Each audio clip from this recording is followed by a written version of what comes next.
What would you do if you were the most powerful person on earth, but the world around you was burning? Imagine sitting in a cold, damp tent on the edge of the Roman frontier. Outside, the wind howls and the sounds of war echo through the trees. Inside, you are exhausted, aging, and surrounded by a plague that is killing your people by the thousands. You have every reason to despair, every excuse to be a tyrant. But instead, you pick up a pen and write these words to yourself. Very little is needed to make a happy life. It is all within yourself, in your way of thinking. This was the reality for Marcus Aurelius, the last of the 5 good emperors of Rome. His life was not a series of triumphs, but a masterclass in resilience. Today we look at his Meditations as a book of philosophy, but for him it was a survival guide, a way to build an empire inside his mind that no external disaster could conquer. Marcus's story begins not with a crown, but with a struggle. He was a man of peace forced to spend his final decades in brutal wars. He lost 8 of his children to illness and faced betrayal from his closest friends. In the midst of this, he didn't seek escape in the luxuries of the palace. Instead, he turned inward. He practiced Stoicism, a philosophy that taught him a radical truth. We cannot control what happens to us, but we have absolute power over how we interpret it. Think about your own life for a moment. We often feel overwhelmed by things we cannot change. The traffic, the weather, a difficult boss, or a global crisis. We feel like victims of our circumstances. Marcus offers us a different path. He calls it the inner citadel. He believed that your mind is like a fortress. The world can batter the walls, but it cannot enter unless you let it. He taught that our suffering comes not from events themselves, but from our perception of those events. If you decide that a setback is not a disaster but an opportunity to practice patience, its power over you vanishes. Midway through his reign, a terrifying plague struck Rome.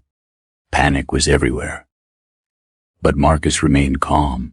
He didn't blame the gods or hide in fear. He walked among the sick, sold palace treasures to fund the relief efforts, and maintained his equanimity. He reminded himself every morning, the people I deal with today will be meddling, ungrateful, arrogant, dishonest, jealous, and surly. But none of them can hurt me, for they cannot infect me with their ugliness. This wasn't about being cold or uncaring. It was about protecting his inner peace so he could be of service to others. This is the core of the heroic legacy. Marcus shows us that true power isn't about controlling millions. It is about the discipline of controlling yourself. He would wake up before dawn, even when his body was weary, because he believed he had a duty to the human race.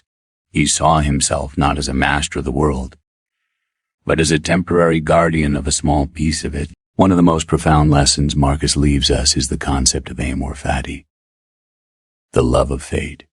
He didn't just tolerate his hardships, he embraced them. He believed that whatever life throws at you is the fuel for your inner fire. Just as a fire consumes everything you throw into it to grow brighter, Marcus used his grief, his exhaustion, and his burdens to become a wiser, kinder human being. As he lay on his deathbed, his soldiers wept, but Marcus remained the teacher until the end. He asked them, "Why do you weep for me, and not think rather of the plague and the death of so many others?" He was practicing the final art of letting go. He knew that his time was up, and he accepted it with the same grace he used to lead an empire.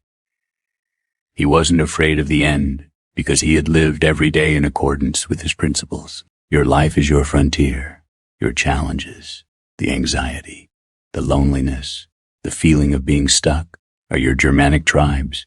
You can choose to be overwhelmed by them, or you can choose to be the emperor of your own soul. You don't need a palace or a crown to be powerful. You only need to realize that your inner citadel is always there, waiting for you to reclaim it. Start today. When things go wrong, don't ask, "Why is this happening to me?" Ask, "How can I use this to grow?" In the silence of your own mind, you have the power to build an empire that no storm can touch. For as Marcus Aurelius proved, the only kingdom that truly matters is the one you carry within you.